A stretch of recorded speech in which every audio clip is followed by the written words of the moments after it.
Student, एक बार फिर से आप सभी का मोस्ट वेलकम है आपके ही अपने YouTube channel Shivam study line में। ऐसा कि आप जानते हैं कि हम चैप्टर 1 कंप्लीट कर दिए हैं फिजिक्स का, और इसमें अब बारी आता है ऑब्जेक्टिव क्वेश्चन का। और इस वीडियो में हम क्या करेंगे, चैप्टर 1 जो एनसीईआरटी का, देखिए भारतीय वन में क्या हुआ है कि चैप्टर 1 को दो भाग में बोलते हैं, यानी एक चैप्टर है प्रकाश का परावर्तन और एक चैप्टर है प्रकाश का अपवर्तन है। लेकिन हम इसमें क्या क्या करेंगे, दोनों चैप्टर के ऑब्जेक्टिव क्वेश्चन को कंप्लीट ख़त्म करेंगे। और इसमें कुल 100 क्वेश्चन है जो कि टॉप क्वेश्चन है, और ये क्वेश्चन को आप लट लें, यही एग्जाम में आएगा, ऐसा हमारा मानना है। ठीक, चलिए बढ़ते हैं आगे। क्या है टॉप 100 क्वेश्चन, ये सभी है बिहार बोर्ड के लिए ऑब्जेक्टिव क्वेश्चन। यहाँ आप देख लीजिए, ये सभी है। देखिए क्या देखिए इसमें जो 100 क्वेश्चन, इसमें क्या क्या सम्मिलित है। इसमें क्या, पहला बात प्रीवियस ईयर क्वेश्चन है, और दूसरा ऑब्जेक्टिव क्वेश्चन।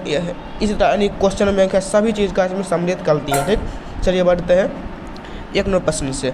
1 नंबर प्रश्न कहता है कि निम्नलिखित में कौन सा पदार्थ लेंस बनाने में प्रयोग नहीं किया जाता है। देखिए इसका ऑप्शन भी है। पहला ऑप्शन है कि जल, कांच, प्लास्टिक, मिट्टी। यदि आपको इन सभी का क्वेश्चन आंसर पता होगा तो आप हमें ज़रूर कमेंट कर दीजिए। और एक बात और कि इसमें हम स्लो नहीं चलेंगे, क्योंकि इसमें 100 क्वेश्चन है और 100 क्वेश्चन को हमें हल कराने में टाइम लगा, इसलिए हम थोड़ा फास्ट में चलेंगे, तो आप बाद में बोलिएगा नहीं। ठीक, चलिए बढ़ते हैं हम थोड़ा फास्ट वे में। ठीक, इसका आंसर क्या होगा, कौन सा ऐसा पदार्थ है जिसका प्रयोग लेंस बनाने में नहीं किया जाता है, तो इसका आंसर क्या होगा, मिट्टी। मिट्टी ऐसा पदार्थ है जिसका प्रयोग लेंस बनाने में नहीं किया जाता है। चलिए अब दूसरा देखते हैं। दूसरा कहता है कि एक उत्तल लेंस की क्षमता एक डायोप्टर है, एक लिखा है, एक डायोप्टर है, तो उस लेंस की फोकस दूरी क्या होगी। देखिए यहाँ सभी आंसर सेंटीमीटर में। हम बताए थे कि पावर बराबर होता है 100/f होता है, जब सेंटीमीटर में हो तब। यहाँ कहता है कि एक डायोप्टर दिया, यानी इसका मान हो जाएगा 1, यानी यहाँ पर जो है इसका मान हो जाएगा 1, सॉरी इसका मान हो जाएगा 1, और यहाँ पर हो जाएगा 1, तो ये f जो है इससे गुना हो जाएगा, यानी f बराबर हो जाएगा 100 सेंटीमीटर। और ये उत्तल लेंस है, इसलिए हो जाएगा प्लस, यहाँ क्या आ जाएगा प्लस 100 सेंटीमीटर। चलिए बढ़ते हैं आगे। तीसरा कहता है कि किसी बिंब का वास्तविक तथा समान साइज का प्रतिबिंब प्राप्त करने के लिए उत्तल लेंस में वस्तु को कहाँ धरना चाहिए।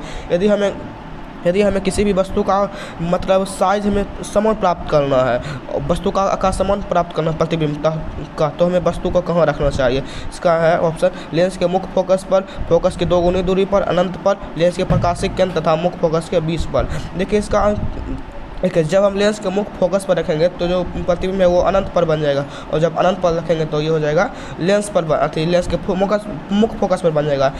और जब हम f2 पर धरेंगे, यानी फोकस के 2 गुनी दूरी पर रखेंगे, यानी 2f2 पर रखेंगे, तब कहाँ बनेगा इसका, तब जो प्रतिबिंब बनेगा वो समान ऊंचाई का बनेगा। ठीक, अब ये होगा तीसरा क्वेश्चन। चलिए चौथा क्वेश्चन चलते हैं। अब हमें थोड़ा फास्ट चलना पड़ेगा, क्योंकि यहाँ पर 100 क्वेश्चन है, इसलिए थोड़ा फास्ट है। तथा किसी गोलियां दर्पण तथा किसी पतले गोलियां लेंस दोनों की फोकस दूरी -15 सेंटीमीटर। देखिए माइनस है, माइनस जहाँ चला आएगा वो समझिए हो गया अवतल, जहाँ माइनस आएगा वो समझिए अवतल, यानी इसका आंसर क्या हो जाएगा, अवतल, दोनों अवतल होगा। ठीक, चलिए अब देखते हैं प्रश्न ताकि प्रकाश के अपवर्तन कितने नियम। प्रकाश के अपवर्तन तथा परावर्तन दोनों के 2 नियम है, यानी इसका आंसर हो जाएगा B नंबर। अब 6 नंबर है, प्रकाश के परावर्तन के कितने नियम है, 2 ही नियम है। अपवर्तन और परावर्तन दोनों के ही 2 नियम है। कहता है 7 नंबर, सरल सूक्ष्मदर्शी में किसका उपयोग होता है, यानी जो सूक्ष्मदर्शी होता है उसमें किसी वस्तु को बड़ा देखना होता है, इसलिए हम उत्तल लेंस का प्रयोग करते हैं। चलिए अब देखते हैं 8वां प्रश्न कहता है कि किसी माध्यम में अपवर्तनांक का मान, अपवर्तनांक का जो मान होता है, यानी स्नेल का नियम, sin I/sin r। यहाँ I क्या है, आपतन कोण, R क्या है, परावर्तन कोण, और ये साइन तो आप मैथ में बहुत अच्छा से पढ़ेंगे, अच्छा से भेंट हुआ होगा। ठीक, अब 9वां प्रश्न कहता है कि एक उत्तल लेंस होता है। जो उत्तल लेंस होता है समझिए, ही उत्तल लेंस के बारे में थोड़ा बताते हैं। उत्तल लेंस होता है ये बीच में मोटा होता है, उत्तल लेंस बीच में मोटा होता है और इधर पतला होता है। इधर देखिए पतला है, यहाँ पर भी पतला है, इसका मतलब बीच में मोटा और दोनों किनारों पर हो जाएगा पतला। यहाँ देखिए C नंबर ऑप्शन क्या कहता है कि किनारों की अपेक्षा बीच में मोटा, यानी किनारों की अपेक्षा नहीं उसके अगर तुलना करेंगे तो बीच में हो जाएगा मोटा। 10वां कहता है कि अवतल लेंस का आवर्धन, यानी अवतल लेंस में आवर्धन का मान होता है -v/u, लेकिन यहाँ पर माइनस नहीं दिया तो इसका ऑप्शन नंबर D मार देंगे। कहता है देखिए यहाँ पर फिर क्लास 10 ऑब्जेक्टिव फिजिक्स ऑब्जेक्टिव यहाँ लिख दिया बीच में। 11 नंबर कहता है कि गोलियां दर्पण में F और R में क्या संबंध है, F और R में क्या संबंध है, F बराबर R/2, लेकिन ये ऑप्शन में नहीं मिलेगा, इसलिए हम खोजेंगे कि ऑप्शन से में कौन मिलता है। ऑप्शन से मिलता है R बराबर 2F। आप कहेंगे ये कैसे हुआ, क्योंकि देखिए इसे कोनों का गुना कर दिए तो क्या हो जाएगा, तो आ जाएगा R बराबर 2F आ जाएगा, R बराबर 2F आ जाएगा, समझ गए, इसका हो जाएगा आंसर। चलिए अब देखते हैं बारहवें प्रश्न कहता है कि नीलगत किरण एवं अभिलंब के बीच जो कोण बनता है तो क्या कहलाता है? नीलगत कोण। देखिए जो आ जाएगा, जो जिस किरण और अभिलंब के बीच कोण बनेगा वही कोण कहला जाएगा। जैसे अगर आपतित किरण और अभिलंब के बीच कोण बनता है तो आपतन कोण हो जाता है, ठीक। इसी तरह नीलगत किरण और अभिलंब के बीच कोण बना तो नीलगत कोण हो गया। अब 13वां प्रश्न कहता है कि 1 मीटर फोकस दूरी वाले उत्तल लेंस की क्षमता क्या होगी? अब हम क्या बताए थे? पावर बराबर होता है 1/f। अब आप सोचते होंगे कि कभी 100 होता है कभी 1 होता है। इसका देखिए जब मीटर में रहेगा तो 1 देंगे, जब सेंटीमीटर में रहेगा तो 100 देंगे। मीटर इसलिए 1। अब यह फोकस दूरी भी 1 है, फोकस दूरी भी 1 है, इसे 1 से कट गया तो 1 हो गया। अब कहता है उत्तर है, उत्तर मतलब हो जाएगा प्लस, यानी यहाँ देखिए यहाँ प्लस होगा, यहाँ माइनस, यानी ऑप्शन नंबर 20 का सही हो जाएगा, ठीक। अब 14वां प्रश्न कहता है कि किसी अवतल दर्पण द्वारा काल्पनिक, सीधा तथा अवर्धित प्रतिबिंब प्राप्त करने के लिए वस्तु को कहाँ रखना होगा? यदि कोई अवतल दर्पण है उसमें हमें काल्पनिक प्रतिबिंब चाहिए और सीधा चाहिए और आवर्धित का मतलब बहुत आदमी नहीं समझते और टीचर भी नहीं बताते हैं। आवर्धित का मतलब होता है बड़ा, आवर्धित का मतलब क्या होता है? बड़ा, वस्तु से बड़ा। अब इसके लिए हमें वस्तु को कहाँ रखना होगा? दर्पण तथा फोकस के बीच रखना होगा। दर्पण अगर हम वस्तु को दर्पण तथा फोकस के बीच रखेंगे तो जो प्रतिबिंब होगा वो कहाँ बनेगा? काल्पनिक बनेगा, यानी दर्पण के पीछे बनेगा और ये सीधा रहेगा और वस्तु से बड़ा रहेगा, ठीक। चलिए बढ़ते हैं 15वें प्रश्न की तरफ। 15वां प्रश्न कहता है कि किसी दर्पण द्वारा प्रतिबिंब सीधा एवं छोटा हो। कहता है कि किस दर्पण द्वारा जो प्रतिबिंब बनता है वो हमेशा सीधा होता है एवं छोटा होता है। ये बनता है किस दर्पण द्वारा?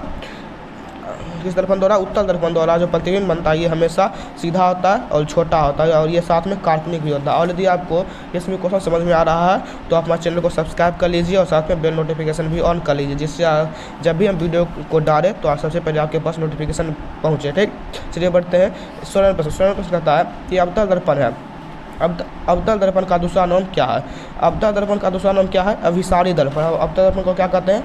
अभिसारी दर्पण कहते हैं। सॉरी, इसका हो जाएगा अपसारी। देखिए इसका हम ट्रिक बताए थे क्या? अगर उत्तल लेंस है तो हो जाएगा अपसाली, उत्तल लेंस है तो हो जाएगा अपसाली।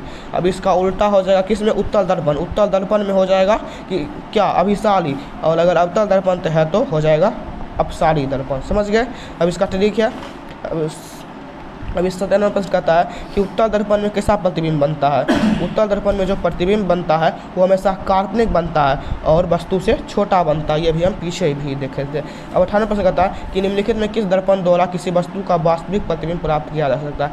कहता है कि इन तीनों में कौन सा दर्पण जिससे हम वस्तु का वास्तविक प्रतिबिंब प्राप्त कर सकते हैं? देखिए समतल दर्पण किसे कहते हैं? जो आप घर में प्रयोग करते हैं इसमें हमेशा काल्पनिक प्रतिबिंब भी बनता है। और यहाँ पर जो उत्तल दर्पण है इसमें भी हमेशा काल्पनिक प्रतिबिंब बनता है। और यहाँ पर सिर्फ एक ऐसा दर्पण है अवतल दर्पण जिसमें सिर्फ कौन सा प्रतिबिंब बनता है? वास्तविक प्रतिबिंब बनता है। 19वां प्रश्न कहता है कि निम्नलिखित में किसमें बड़ा और वास्तविक प्रतिबिंब बनता है? अब यहाँ कर दिया बड़ा प्रतिबिंब किसमें बनता है?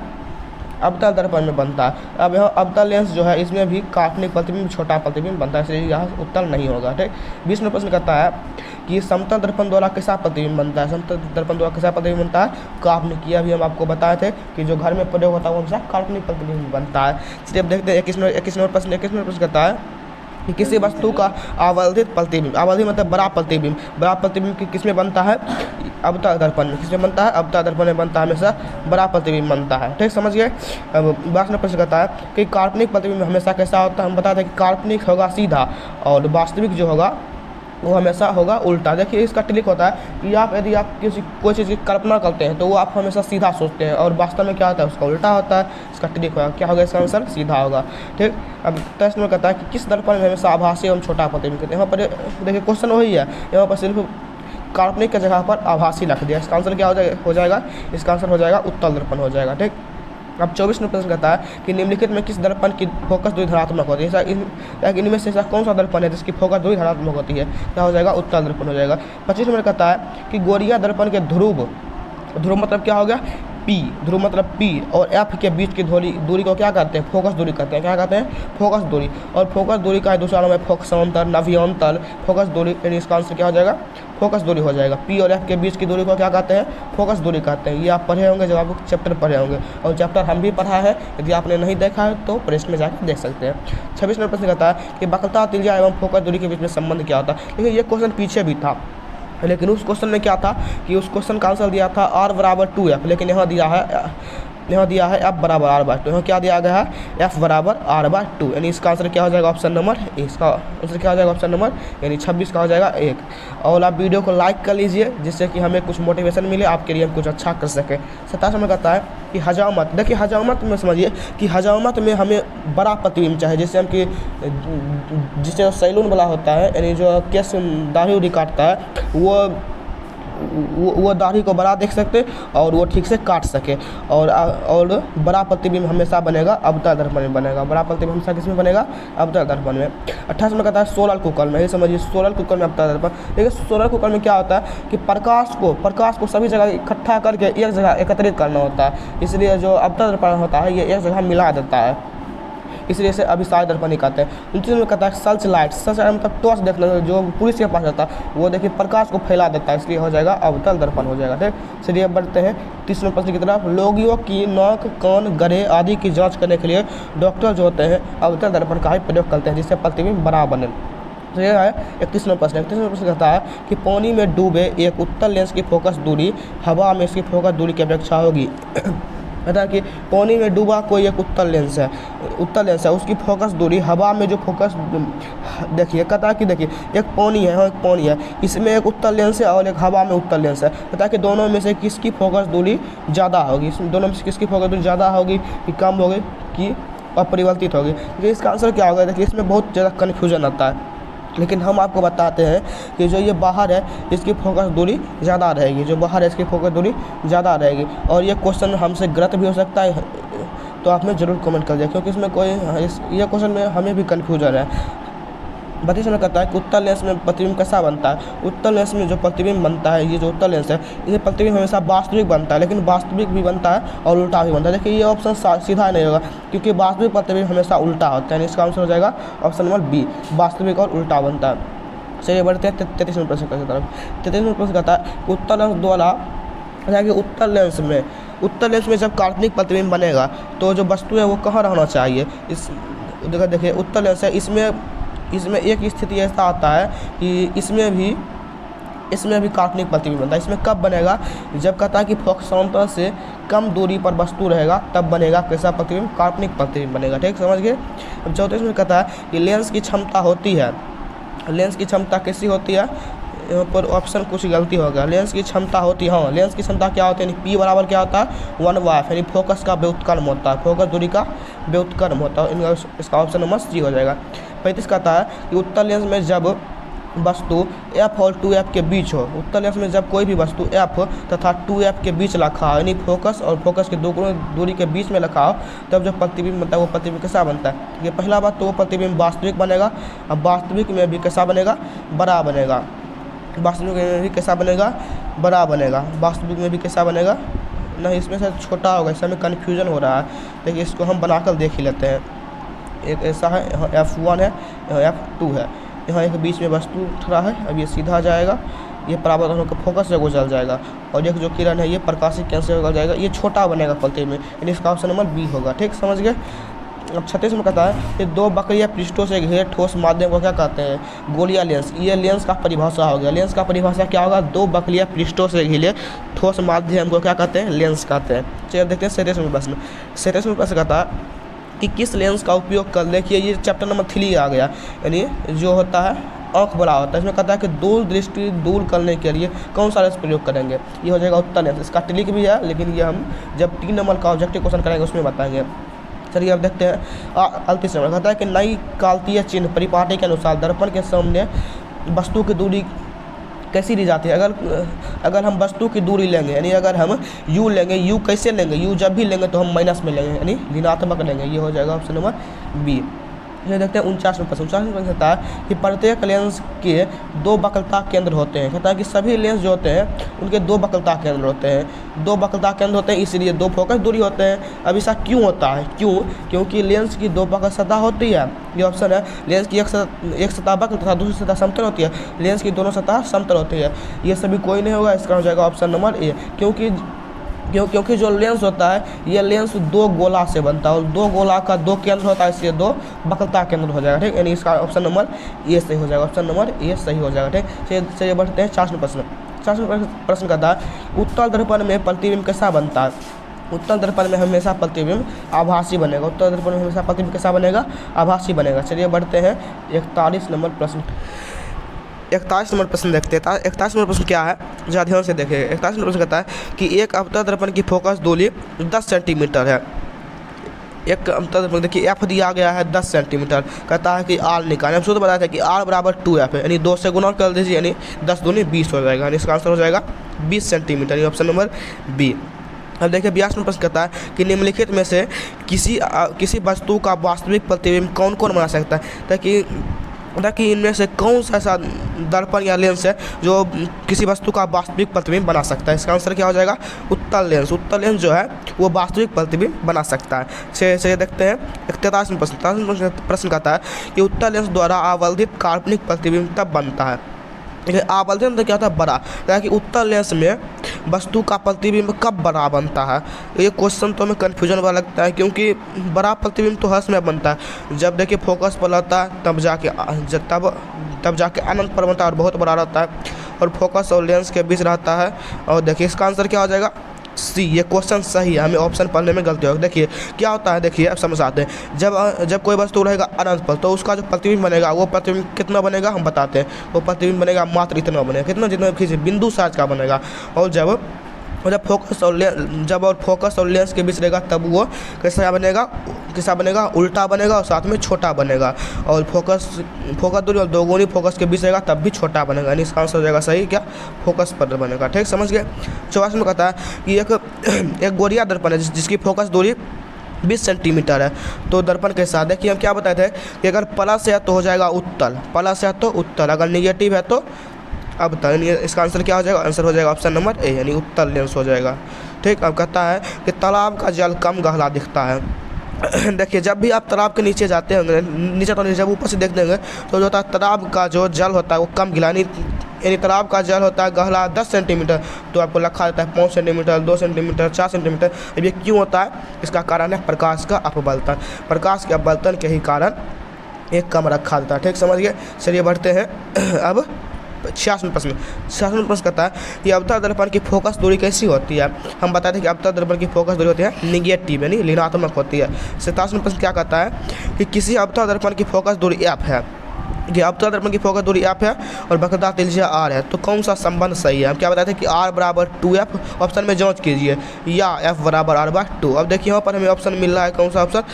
आर बराबर 2f, यानी ऑप्शन नंबर हो जाएगा बी। ऑप्शन नंबर बी में मिल गया आर बराबर 2f। कहता है कि लेंस की क्षमता कहता है कि लेंस की क्षमता 4 डायोप्टर, लेंस की जो क्षमता यानी पी का मान दे दिया 4 डायोप्टर दे दिया। कहता है कि यह होगा, देखिए ये हटा दीजिए, इसमें कोई क्वेश्चन गलती करता है कि पी का मान दिया गया, यानी पी बराबर क्या होता है? देखिए पी बराबर होता है 1/f। पी का मान कितना दिया गया है? 4 दिया है। देखिए यहाँ पर जांच करेंगे कि मीटर में है कि सेंटीमीटर। अगर मीटर में लेगा तब यहाँ 1 लेंगे, अगर सेंटीमीटर मीटर में रहता है तो 100 रहता है। अब यहाँ 1 है, 1 बराबर क्या हो जाएगा?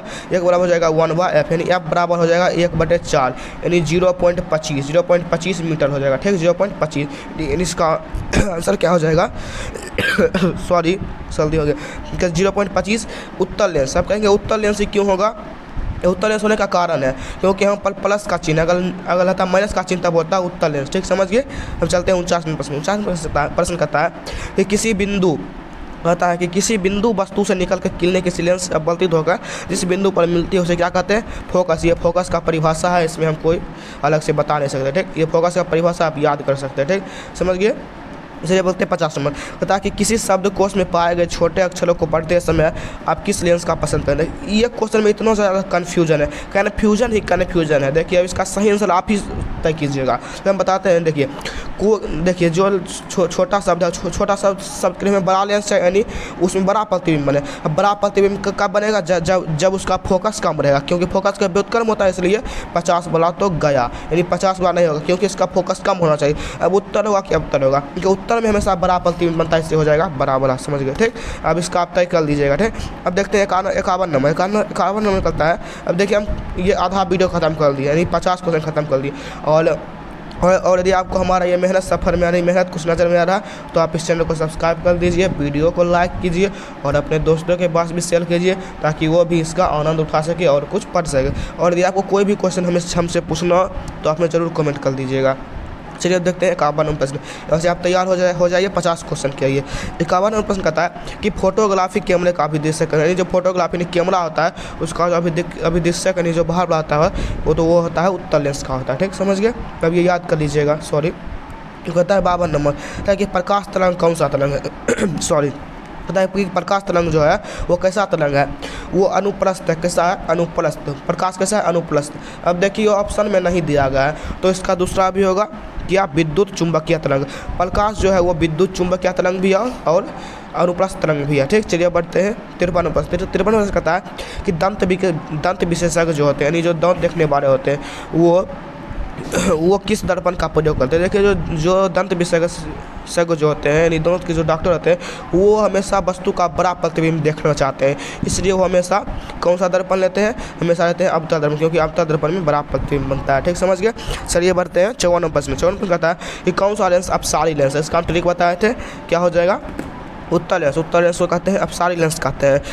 55 कहता है कि एक प्रयोग में अवतल दर्पण, इसको छोटा करते हैं, ताकि एक प्रयोग में अवतल दर्पण द्वारा किसी बिंब का प्रतिबिंब एक पर्दे पर प्राप्त किया गया, ताकि कोई भी अवतल दर्पण उसके द्वारा एक क्या प्रतिबिंब प्राप्त किया गया पर्दे पर। कहता है कि दर्पण की फोकस दूरी को निर्धारित करने के लिए जो प्रयोग करता है यानी हमें एफ निकालना है। एफ निकालने के लिए हमें क्या क्या चाहिए? अब यह कहता है कि दर्पण और पर्दे के बीच की दूरी यानी क्या हमें यू चाहिए, क्या भी चाहिए, क्या दोनों चाहिए। अब यदि आप दर्पण से तो जानते होंगे तो उसमें एफ निकालने के लिए दोनों चाहिए, यानी ऑप्शन नंबर हो जाएगा सी सही हो जाएगा। ठीक, समझ गए। चलिए बढ़ते हैं 56 नंबर। 56 में कहता है कि गोरिया दर्पण के परावर्तक सतह की वृत्ताकार रेखा सीमा को, यानी अगर आप गोरिया दर्पण देखते होंगे तो ये जो वृत्ताकार सीमा रेखा, ये जो सीमा रेखा है इसको क्या कहते हैं? इसको क्या कहते हैं? इसको कहते हैं क्या? ऑप्शन मिलता है गोरिया दर्पण का द्वारक कहते हैं। ठीक, समझ गए। चलिए बढ़ते हैं 57 प्रश्न कहता है कि दर्पण की फोकस दूरी है।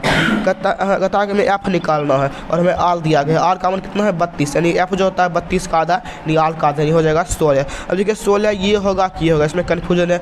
देखिए यहाँ पर जो दर्पण है यहाँ पर देखिए सॉरी ये क्वेश्चन आधा है। अगर उत्तल रहता तो हो जाता प्लस, अगर अवतल रहता तो हो जाता माइनस। अब इसका आप क्वेश्चन देख के आंसर मार दीजिएगा। ठीक, अब 58 प्रश्न कहता है कि यदि किसी बिंब का प्रतिबिंब का आवर्धन ऋणात्मक है, यदि कोई बिंब है यानी कोई प्रतिबिंब है, नहीं बिंब का मतलब वस्तु, सॉरी, कहता है कि यदि कोई वस्तु है उसका आवर्धन का मान ऋणात्मक है, उसका आवर्धन का मान क्या है? ऋणात्मक, तो उसकी प्रतिबिंब की प्रतिकृति कैसे होगी? वो होगा उल्टा। कैसा होगा? उल्टा। अगर माइनस है तो हो जाएगा उल्टा, अगर रहता प्लस तो हो जाता सीधा होता। ठीक, अब चलिए बढ़ते 59 में कहता है कि गोरिया दर्पण का परावर्तक पृष्ठ रेखा होता है। अब देखिए ये क्वेश्चन समझने वाला है, ताकि गोरिया दर्पण का परावर्तक जो पृष्ठ सीमा होता है वो हो सकता है। अब ये अंदर की तरफ भी हो सकता है और बाहर की तरफ भी हो सकता है। अंदर की तरफ होगा कब? अंदर की तरफ होगा उत्तल दर्पण में और बाहर की तरफ होगा अवतल दर्पण में। ठीक, समझ गए। और यहाँ गोरिया दर्पण का बात किया इससे दोनों हो जाएगा। चलिए बढ़ते हैं 60 नंबर। 60 में प्रश्न कहता है कि वह गोलिया दर्पण जो अंदर की तरफ बकलित हो, ताकि वह गोलिया दर्पण कौन सा जो अंदर की तरफ धंसा हो। अभी हम बताते थे कि जो अंदर की तरफ धंसा होगा वो कहलाएगा कौन सा? उत्तल दर्पण कहलाएगा। ठीक, समझ गए। चलिए बढ़ते हैं 61 नंबर। 61 में प्रश्न कहता है कि वह गोलिया दर्पण जो बाहर की तरफ बकलित हो, अभी तुरंत हम बताए थे कि जो अंदर की तरफ रहेगा वो हो जाएगा उत्तर और जो बाहर की तरफ रहेगा वो हो जाएगा कौन सा? अवतल हो जाएगा। ठीक, समझ गए। हम कहता है 62 नंबर। 62 में कहेगा कि गोलिया दर्पण के परावर्तक पृष्ठ के केंद्र को दर्पण का कहा जाता है। देखिए ये क्वेश्चन थोड़ा दिमाग लगने वाला है। देखिए कोई गोलिया दर्पण है, उसके परावर्तक सीमा के केंद्र यानी जो केंद्र में रहता है उसे क्या कहते हैं? वक्रता केंद्र कहते हैं। अब कहता है कि केंद्र को क्या कहते हैं? वक्रता केंद्र कहते हैं। अब ये वक्रता केंद्र तो ऑप्शन में नहीं है। अब हम क्या करेंगे? देखिए यहाँ पर क्वेश्चन थोड़ा पढ़ने वाला है। देखिए हाँ सॉरी, कहता है कि गोलिया दर्पण के परावर्तक पृष्ठ। अब ये चित्र यहाँ पर नहीं बनेगा, ये चित्र नहीं बनेगा। बनेगा क्या? बनेगा ऐसा वाला चित्र। कहता है कि ये जो है ये यानी द्वारक के मध्य बिंदु को क्या कहते हैं? द्वारक के मध्य बिंदु को क्या कहते हैं? पोल यानी ध्रुव कहते हैं। क्वेश्चन ही गलती समझ गए थे, इसके लिए सॉरी। कहता है कि 63 नंबर कहता है कि गोलिया दर्पण का वक्रता केंद्र को किस अक्षर से सूचित किया जाता है? देखिए जो वक्रता केंद्र होता है उसको सी से सूचित करते हैं और वक्रता दूरी को क्या किसे सूचित करते हैं? आर से, यानी हो जाएगा सी। ये ऑप्शन नंबर ए। 64 में ताकि किसी लेंस द्वारा उत्पन्न आवर्धन का सही मतलब क्या होता है? अगर अगर कोई आवर्धन है, आवर्धन सीधा समझिए, हटाइए। कहता है कि आवर्धन का समय मतलब क्या होता है, आवर्धन का कोई ऐसा ही मात्रक ही नहीं होता है, नहीं आवर्धन मात्रक विहीन होता है आवर्धन, ठीक समझ गए। अब कहता है 65 नंबर, कहता है कि निम्नलिखित में किस लेंस की फोकस धनात्मक, हम बताए कि उत्तर धनात्मक, उत्तर क्या हो जाएगा धनात्मक और अवतल ऋणात्मक। अब 66 नंबर कहता है कि गोलीय दर्पण में ध्रुव तथा यानी कहता है पी और आर से गुजरने वाली रेखा को क्या कहते हैं, सीधा बात, ये बिल्कुल सिंपल क्वेश्चन है, क्या कहेंगे मुख्य अक्ष कहेंगे, ठीक समझ गया। अब 67 में प्रश्न कहता है कि सूर्य के प्रकाश के संकेंद्र से उत्पन्न ऊष्मा के कारण जल उठता है। ये क्वेश्चन लगता है कि कहता है कि सूर्य के प्रकाश के सूर्य उसके प्रकाश के संकेंद्र से उत्पन्न ऊष्मा के कारण जल क्या होता है, जल उठता है। ये क्वेश्चन ही अधूरा है और ये आपके सिलेबस से ही बाहर से इसे लाने दीजिए, और यदि आपको इसका आंसर पता होगा तो आप कमेंट कर दीजिएगा, हम देख लेंगे, ठीक। अच्छा नंबर क्वेश्चन होता है कि किस दर्पण में हमेशा वस्तु से छोटा प्रतिबिंब होता है, ताकि वो कौन सा दर्पण है जिसमें हमेशा वस्तु से छोटा प्रतिबिंब प्राप्त होता है, वो कौन सा दर्पण है, उत्तल। देखिए अभी हम कैसे पचनी समझिए, उत्तल में हमेशा छोटा, उत्तल में याद धर लीजिए, उत्तल में छोटा, अवतल में क्या हो जाएगा, अवतल में बड़ा और समतल में बराबर समान हो जाएगा, ठीक समझिए, ये आप याद कर लीजिएगा, ठीक समझ गए। हम कहता है कि 69 नंबर कहता है कि टॉर्च एवं वाहनों के अग्रदीप यानी हेडलाइट, ये आप इंग्लिश में ज़्यादा समझेंगे, हेडलाइट में कौन सा होता है, अवतल दर्पण का प्रयोग होता है, ठीक। अभी हमें स्पीड थोड़ा बढ़ाते हैं इसके लिए, अब मैनेज कर लीजिए। ताकि वाहनों के साइड मिरर यानी जो पीछे देखने वाले होते हैं उसमें कौन सा प्रयोग होता है, उत्तल दर्पण का प्रयोग होता है। अब 71 नंबर कहता है कि एक पारदर्शी गोलियां कवच की बाहरी तिल्जिया 20 सेंटीमीटर है तथा भीतरी तिल्जिया 19.8 सेंटीमीटर है। तिलिज आपतित प्रकाश की कैसा व्यवहार करे, जो तिलिज होगा वो आने वाले प्रकाश के लिए अवतल लेंस की तरह व्यवहार करेगा, ठीक समझ गए। अब बढ़ते हैं आगे कहता है कि 72 नंबर दो पृष्ठों से घिरा हुआ कोई पारदर्शी माध्यम जिसका एक या दोनों भाग मतलब गोलियां, ये समझिए कि ये लेंस का परिभाषा है, किसका परिभाषा है, लेंस का परिभाषा है, ठीक समझ गए। अब कहता है कि उत्तल लेंस को कहते हैं, उत्तल लेंस को क्या कहते हैं, अब सारी लेंस कहते हैं, उत्तल लेंस को सॉरी उत्तल लेंस को कहते हैं हम सारी लेंस। लेंस में कितने वक्रता केंद्र होते हैं, 2 वक्रता केंद्र होते हैं, 2 फोकस होते हैं। 75 में कहता है कि लेंस के केंद्रीय बिंदु को क्या कहते हैं, जो लेंस के बीच में होता है, इन जो लेंस के केंद्रीय बिंदु होता है उसे क्या कहते हैं, उसे कहते हैं कौन सा, आंसर क्या होगा, वक्रता केंद्र। जो लेंस का केंद्रीय बिंदु होता है उसे कहते हैं वक्रता केंद्र कहते हैं। अब देखिए इसका आंसर हमें प्रकाशी केंद्र भी आता है, क्योंकि जो ये लेंस है लेंस के बीच में ही प्रकाशी केंद्र आता है, यानी इसका ज़्यादा ऑप्शन से लगता है वक्रता केंद्र। अब देखें 76 नंबर, ताकि जब किसी लेंस पर समांतर किरणें आपतित होती है तो क्या होता है, ताकि कोई भी लेंस होता है उस पर जब समांतर किरण आपतित होती है तो वह फोकस से गुजर जाती है, लेकिन कहता है कागज़ सुलगने लगती है, धुआं उत्पन्न होता है, इनमें दोनों होगा। कहेगा क्यों, देखिए जब भी देखिए अगर सूरज का किरण है वो आप मतलब प्रकाश बॉक्स में कहता है उससे आप प्रैक्टिकल करके देख पाएंगे कि वो कागज़ के जला देता है, ठीक है, इसका हो जाएगा आंसर, इसलिए इसका आंसर हो जाएगा। अच्छा कि लेंस में कितने फोकस होते हैं, 2 फोकस होते हैं, इसी अभी तो बताए थे। हम कहता है 78 में लेंस की क्षमता का सहमत है, जो लेंस की क्षमता उसको सहमत है क्या होता है, डायोप्टर होता है। अब 69 में प्रश्न करता है कि उत्तल लेंस की क्षमता होती है, हम क्या बताते हैं, उत्तल होगा धनात्मक, अवतल होगा ऋणात्मक। अब 80 नंबर कहता है कि अवतल लेंस की क्षमता क्या होगी, ऋणात्मक। और एक बात और 80 नंबर प्रश्न खत्म हो गया। और यदि आपको सब वीडियो समझ में आ रहा है तो आप इस चैनल को सब्सक्राइब कर लीजिए और वीडियो को एक बार लाइक कर लीजिए और अपने दोस्तों के बीच भी शेयर कर दीजिए। चलिए बढ़ते हैं 81 नंबर प्रश्न। 81 नंबर प्रश्न कहता है कि प्रकाश कैसे गमन करता है, ये तो सबसे पहला क्वेश्चन है, जब आप फिजिक्स पढ़ने का शुरुआत करते हैं तो सबसे पहले यही क्वेश्चन आपको पढ़ाया गया होगा और हम भी पढ़ाए यही क्वेश्चन। ताकि एक अवतल दर्पण की फोकस दूरी 20 सेंटीमीटर है, ये कोई अवतल दर्पण है उसकी फोकस दूरी 20 सेंटीमीटर है। एक वस्तु देखिए अब समझिए, कहता है कि ये कोई अवतल दर्पण है, इसको हम थोड़ा बड़ा करते हैं, ये क्वेश्चन थोड़ा बड़ा है और ये समझाने वाला भी है। कहता है कि ये कोई अवतल दर्पण है उसकी फोकस दूरी जो है वो 20 है, वहाँ पर्याप्त है, और ये 20 है, ये कितना है 20 है। और कहता है कि एक वस्तु का दर्पण, कहता है कि एक जो वस्तु है ना वो 30 सेंटीमीटर आगे रखा गया, 30 सेंटीमीटर आगे रखा गया। इसका मतलब क्या है कि वो फोकस और अनंत के बीच में रखा गया, वो कहाँ रखा गया, फोकस और अनंत के बीच में रखा गया।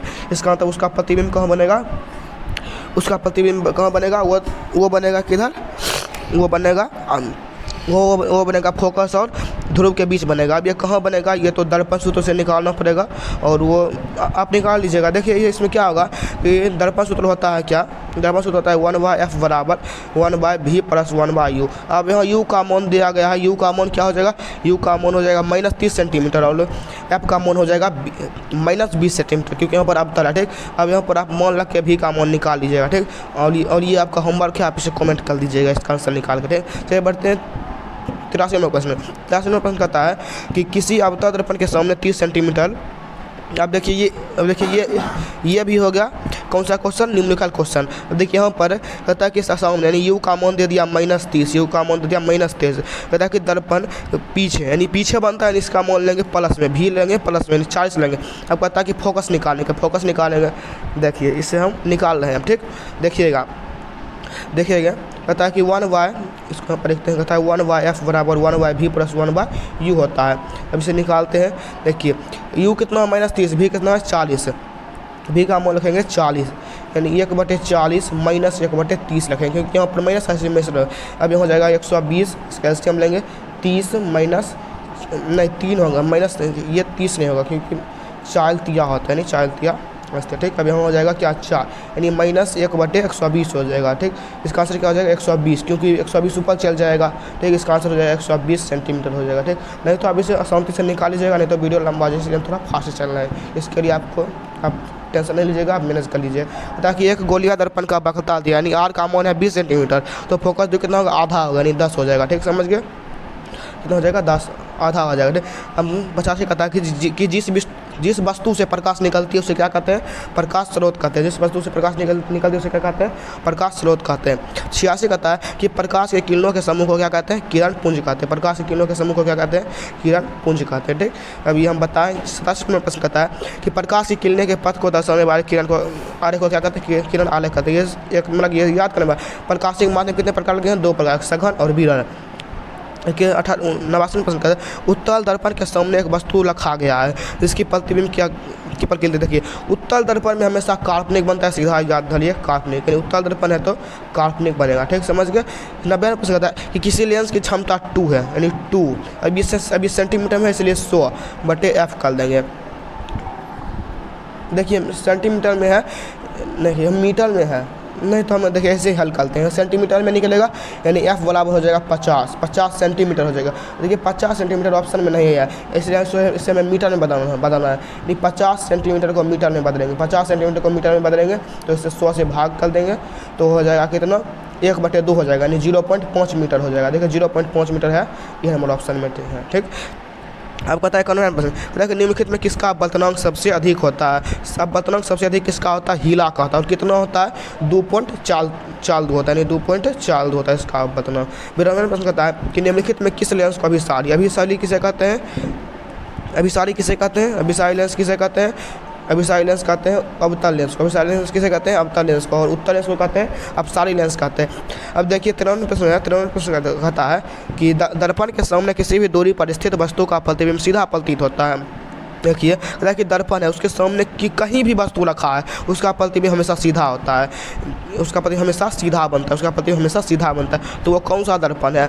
देखिए यदि आपके घर में आईना होगा तो वो आईना को आप कहीं भी रख दीजिए और आप सामने जाकर कहीं भी ठड़ा हो जाइएगा, आप हमेशा आईना में सीधा ही रखा दीजिएगा, उल्टा नहीं रखा दीजिए। इसका आंसर समतल होगा, और यही सेम टू सेम काम होता है उत्तल में, यानी इसका आंसर हो जाएगा ऑप्शन नंबर डी, समतल और उत्तल दोनों में होगा, ठीक। अच्छा अब प्रश्न कहता है कि निम्नलिखित में किस माध्यम में प्रकाश की चार्ज सबसे अधिक होती है। कहता है इसमें से कौन सा माध्यम है जिसमें प्रकाश की चार्ज सबसे अधिक होती है। एक बात हम आपसे पूछते हैं कि प्रकाश की चाल कम कब होती है, कम तब होती है जब प्रकाश की चाल को कोई रोकता है, यानी प्रकाश को कोई रोकने वाला मिलता है। अब हम क्या बताते हैं कि जो निर्वात होता है, निर्वात में प्रकाश को कोई नहीं रोक सकता है, क्योंकि निर्वात में कुछ होता ही नहीं तो कोई नहीं रोक पाएगा, ठीक। और एक बात और कि निर्वात में प्रकाश की चाल होती है 3×10⁸ मीटर प्रति सेकेंड, ठीक। ये आप याद रख दीजिएगा।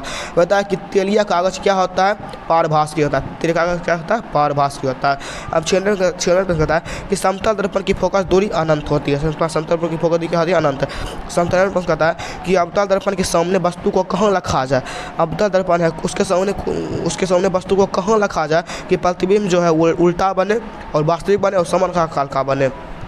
कि ये कहाँ रखेंगे, वक्रता के अंदर पर रखेंगे। कहाँ रखेंगे, वक्रता के अंदर पर जब वस्तु को रखेंगे तब जो प्रतिबिंब होगा वो वास्तविक बनेगा, उल्टा बनेगा और समान आकार बनेगा, ठीक। समझ गए, इसका आंसर हो जाएगा ऑप्शन नंबर सी हो जाएगा। अब चलिए बढ़ते हैं 58 कहता है कि उत्तल दर्पण से बना काल्पनिक प्रतिबिंब होता है। काल्पनिक प्रतिबिंब कैसा होगा, हमेशा सीधा होगा। आप कहता है कि ये सीधा में भी हासित होगा कि आबादित होगा। हासित मतलब छोटा, मतलब बड़ा, ये हमेशा छोटा होता है। चलिए बढ़ते हैं 99 प्रश्न में। 99 प्रश्न कहता है कि निम्नलिखित में कौन सा पदार्थ जो है लेंस बनाने में प्रयुक्त नहीं किया जाता। अब इसका आंसर क्या होता है, कांच होता है, मिट्टी होता है, मिट्टी लेकिन ऑप्शन में नहीं है तो हम क्या मार देंगे, डी मार देंगे, क्योंकि इसका आंसर लटा है डी, इनमें से कोई नहीं। अब यहाँ पर हमारा वीडियो समाप्त होता है और 100 नंबर वाला प्रश्न नहीं, यानी दी इंड हो जाता है हमारा वीडियो का, यहीं पर दी इंड। और एक क्वेश्चन आप होमवर्क में लिख लीजिए जिसका आंसर आप हमें कमेंट कर दीजिएगा। देखिए देखिए अगर हम आर का मान लेते हैं 50 सेंटीमीटर तो हमें एफ का मान क्या होगा, इसका आंसर आप हमें जरूर कमेंट कर दीजिएगा। और यहीं पर हमारा ये 100 क्वेश्चन इंड होता है। और यदि आपको यह वीडियो अच्छा लगा होगा तो वीडियो को एक बार लाइक कर दीजिए और अपने दोस्तों के बीच भी शेयर कर दीजिए और इस चैनल को भी सब्सक्राइब कर दीजिएगा। देखिए होता है क्या, इतना देर तक नहीं 100 क्वेश्चन पढ़ाते बढ़ते होता है, गला मतलब बोलने में ठीक से नहीं होता, इसलिए आवाज़ थोड़ा ख़राब हो जाता है, तो आप कॉम्प्रोमाइज़ कर लीजिए। और मिलते हैं आपसे किसी अगले वीडियो में, जल्द ही मिलेंगे किसी नए टॉपिक के साथ और नए कंटेंट के साथ मिलेंगे। तब तक पढ़ते रहिए, धन्यवाद।